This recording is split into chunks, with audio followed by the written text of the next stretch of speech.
mendengarkan sebuah cerita yang aneh, menyeramkan, terkadang disenangi oleh sebagian orang. Tapi bagaimana kalau ternyata cerita yang disampaikan adalah bohong dan dusta? Maka kita tidak akan suka dengan pelakunya. Lalu bagaimana pula kalau ternyata cerita tersebut disandarkan kepada Nabi alaihi salatu wassalam, padahal Nabi tidak pernah mengucapkannya? Kalau di negeri kita sekarang, pemerintah sedang memerangi hoax, dusta, maka para ulama umat Islam sejak dahulu kala memerangi dusta atas nama Nabi alaihi salatu wassalam. Tadi pagi ana mendapatkan kiriman sebuah video pendek yang menceritakan tentang bakal terjadi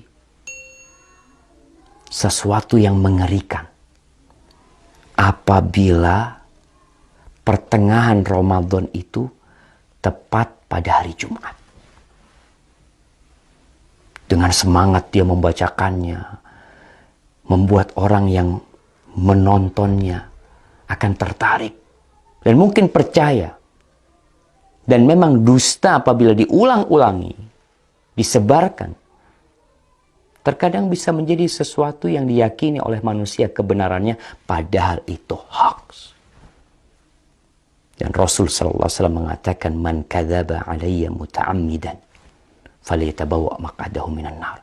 Barang siapa yang sengaja berdusta atas nama aku, hendaklah dia bawa kursinya, tempat duduknya ke neraka. Maka jangan mudah-mudah menyebarkan hadis palsu, hadis dhaif, kecuali memberikan penjelasan. Kalau hadis itu palsu atau hadis itu dhaif. Ana akan bacakan hadisnya. An Ibnu Mas'ud, dari Abdullah bin Mas'ud radhiyallahu taala anhu qala Rasulullah sallallahu alaihi wasallam, Rasulullah sallallahu alaihi wasallam bersabda, padahal Nabi tidak pernah menyabdakan hal ini. Idza kana sayhatun fi Ramadan fa innahu yakunu ma'ma'atun fi Syawal wa tamyizul qabail fi Dzil Qa'dah wa tasfikud dima' fi Dzil Hijjah wal muharram wa mal muharram yaquluha 3 marrat hayhata hayhata yaqtulun nas fihi harajan haraja. Qulna wa ma as-sayhatu ya Rasulullah? قال هذه في النصف من رمضان ليلة الجمعة فتكون هذه توقظ النائم وتقعد القائم وتخرج العواتق من خدورهن في ليلة جمعة في سنة كثيرة الزلزال والبرد فإذا وافق شهر رمضان في تلك السنة ليلة الجمعة فإذا صليتم الفجر من يوم الجمعة في النصف من رمضان فادخلوا بيوتكم وأغلقوا أبوابكم وسدوا كوكم ودثروا أنفسكم وسدوا آذانكم فإذا أحسستم بالصيحة فخروا لله سجدا وقال سبحان القدوس ربنا القدوس فإن من فعل ذلك نجا ومن لم يفعل هلك. Jamaah rahimakumullah. Ramadan tahun ini, tanggal 15 Ramadan, insya Allah hari Jumat. Ini yang menyebabkan penyebar hadis ini. Karena hadis ini seakan-akan akan berlaku tahun ini. Yang artinya, dari Abdullah bin Mas'ud radhiyallahu ta'ala anhu, Rasulullah sallallahu alaihi wasallam bersabda, apabila ada suara dahsyat tepat di bulan Ramadan, maka itu akan terjadi beruntun sampai bulan Syawalnya. Banyak di antara golongan manusia lebih memisahkan diri. Mereka bergerombol-gerombol di bulan Dzul Hijjahnya. Pertumpahan darah banyak terjadi di bulan Dzul Hijjah tersebut. Juga semakin klimak ketika masuk di bulan Muharram. Rasulullah SAW menyebutkan hal itu 3 kali. Apa yang harus kami lakukan di bulan Muharram? Para sahabat bertanya, sayang, Sungguh sayang, kata beliau, mereka tidak mengetahui dan apa yang harus dilakukan di bulan Muharram. Saat itu di antara manusia banyak yang saling membunuh. Apa suara dahsyat itu ya Rasulullah? Sahabat bertanya kepada Nabi SAW. Suara keras itu adalah mulai terjadi di pertengahan bulan Ramadan yang bertepatan di malam Jumat. Suara dahsyat itu mengagetkan orang-orang yang sedang tidur, menjatuhkan orang yang sedang berdiri. Segala benda terhempas jauh keluar dari tempatnya, atau para wanita yang masih gadis akan keluar dari kamar-kamarnya. Malam Jumat pertengahan Ramadan itu terjadi goncangan dahsyat dan cuaca sangat dingin. Banyak sekali terjadi gempa, banyak sekali yang seperti yang kita lihat lah, gempa di mana-mana mungkin.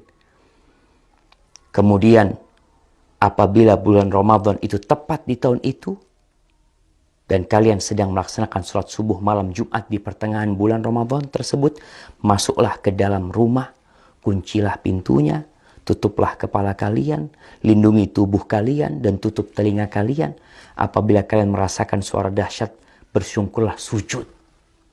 Nih, ada sujud. Kita tahu sujud itu ada sujud syukur, sujud tilawah, kemudian ada sujud sahwi, ada sujud ketika sholat. Ini sujud ketika mendengar suara keras. Membaca Subhanal Quddus, Rabbunal Quddus. Karena sesungguhnya apabila kalian melakukan itu, niscaya selamat. Jika tidak, tentunya akan binasa.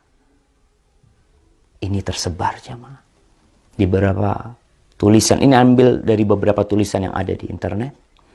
Kemudian video itu juga telah tersebar, yang disebarkan oleh ya entah siapa yang menyebarkan hal itu, menyebarkan hoax. Kita lihat sekarang bagaimana hukum hadis ini. Para ulama menjelaskan hadzal hadis munkar la yasih. Hadis ini munkar, tidak benar. Al-Uqaili mengatakan laisa li hadzal hadis aslun min hadithi thiqah. Hadis ini enggak punya dasar dari perawi yang thiqah, wala min wajhin yathbut, dan enggak ada yang benar dalam hadis ini. Itu disebutkan dalam Ad-Du'afa Al-Kabir. Dan Ibnul Jauzi mengatakan hadis ini hadza haditsun maudhu. Hadis ini palsu atas nama Nabi SAW. Kemudian Syekh Albani mengatakan maudhu'un, hadis ini palsu, diriwayatkan oleh Nu'aim ibn Hammad dalam kitab Al-Fitan. Dan Al-Imam Al-Zahabi mengatakan qultu dha maudhu' wa maslama saqit matruk. Ini hadis palsu.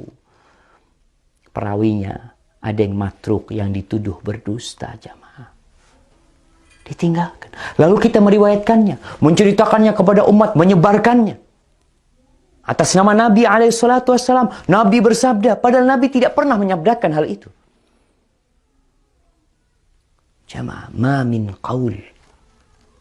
Tidak ada satu ucapan yang keluar melainkan ada raqib, ada atid.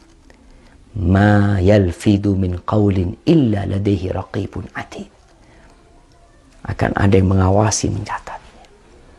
Tapi mungkin sebagian mengatakan, Ustadz kan boleh meriwayatkan hadis dhaif. Kan ada ulama yang berpendapat seperti itu. Kan ada khilaf di antara para ulama. Nah, Anda akan sebutkan para ulama yang membolehkan meriwayatkan hadis dhaif. Yang pertama, mereka mengatakan ini dalam fadailul a'mal. Dalam fadilah beramal. Bukan dalam menceritakan hal yang gaib. Yang mana itu berkaitan dengan akidah seorang hamba nanti. Boleh mengamalkan hadis-hadis dhaif dalam fadailul a'mal dengan catatan 3. Yang pertama, hadisnya tidak terlalu dhaif. Kalau yang tadi palsu. Yang kedua, hadis ini masuk dalam kaidah umum sebenarnya. Yang ketiga, tidak boleh meyakini ketika mengamalkan bahwa itu dari Nabi SAW. Hanya orang ini hati-hati mengamalkannya. Maka hadis palsu, hadis yang dhaif sekali tidak boleh. Kalau antum mau menyampaikan sebuah hadis yang dhaif, sampaikan kalau ini dhaif, kalau ini palsu, agar orang faham. Dan mereka tidak tertipu dengan apa yang kita sampaikan. Barakallahu fikum.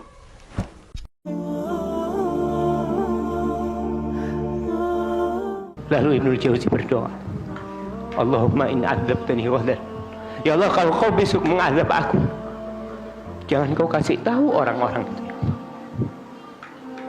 li'alla yuqal, agar supaya tidak tersebar pembicaraan azaba man da'a ilaih, azaba man dalla ilaih, supaya orang-orang enggak ngomong